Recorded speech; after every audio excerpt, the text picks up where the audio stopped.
First on CBS 4 News at 7, it's being called the secret takeover of the DNC by former presidential candidate Hillary Clinton. Tonight, allegations of a rigged race and one of the reasons why Donald Trump won the election.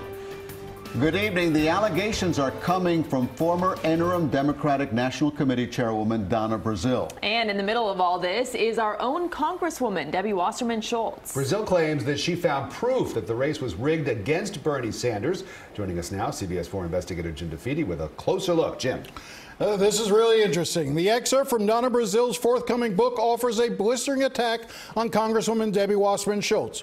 Brazile took over as the interim chair of the Democratic National Committee after Wasserman Schultz was forced out in the summer of 2016 when emails released by WikiLeaks suggested she helped steer the Democratic nomination to Hillary Clinton. The excerpt, published in Political, details how Brazile investigated the charge after promising Bernie Sanders she would get to the truth. Brazile wrote, "So I followed the money my predecessor, Florida Representative Debbie Wasserman Schultz, had not been the most active chair in fundraising at the time when President Barack Obama's own neglect had left the party in significant debt." Brazile's critique of Wasserman Schultz continued, "Debbie was not a good manager. She hadn't been very interested in controlling the party. She let Clinton's headquarters in Brooklyn do as it desired, so she didn't have to inform the party officers how bad the situation was." Brazile said she was shocked to learn the DNC had taken out a loan, and yet Wasserman Schultz had never informed DNC officials like herself.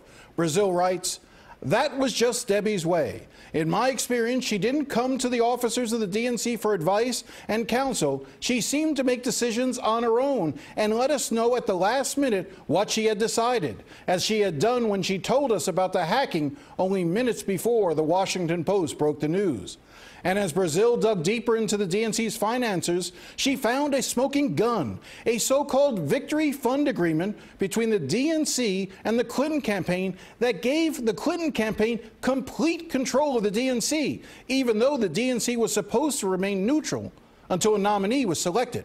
Brazile goes on to write, "This victory fund agreement, however, had been signed in August 2015, just 4 months after Hillary Clinton entered her candidacy and nearly a year before officially had become the nomination." Brazile added, "The victory fund agreement was not illegal, but it sure looked unethical.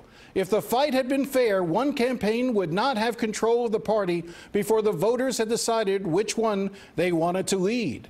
This was not a criminal act, but as I saw it, it compromised the party's integrity." Brazile said she called Sanders to inform her of what she found. She said that when she finished the call, she broke down in tears. Not out of guilt, she said, but out of anger.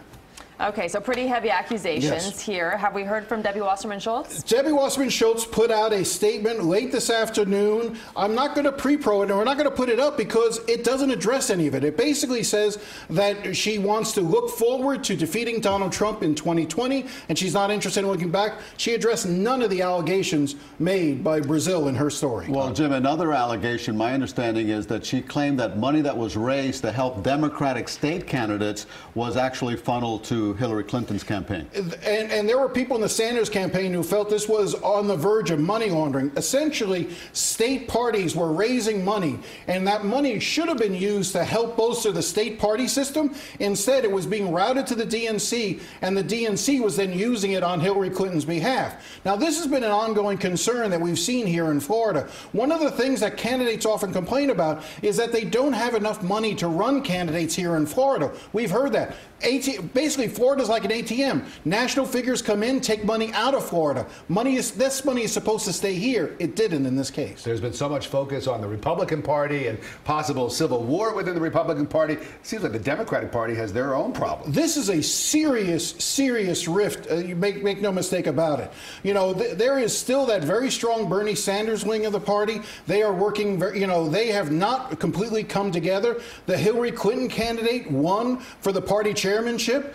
Right now, the DNC, they are really a party is split apart, even worse, because at least the Republicans have control of the White House. That can be a rallying cry. Right now, the Democrats, really the only thing they have going for them is to say, we're not the party of Trump. That's not going to be enough for them. CBS 4 investigator Jim DeFede. Jim, thank you so much. Jim, thanks a lot.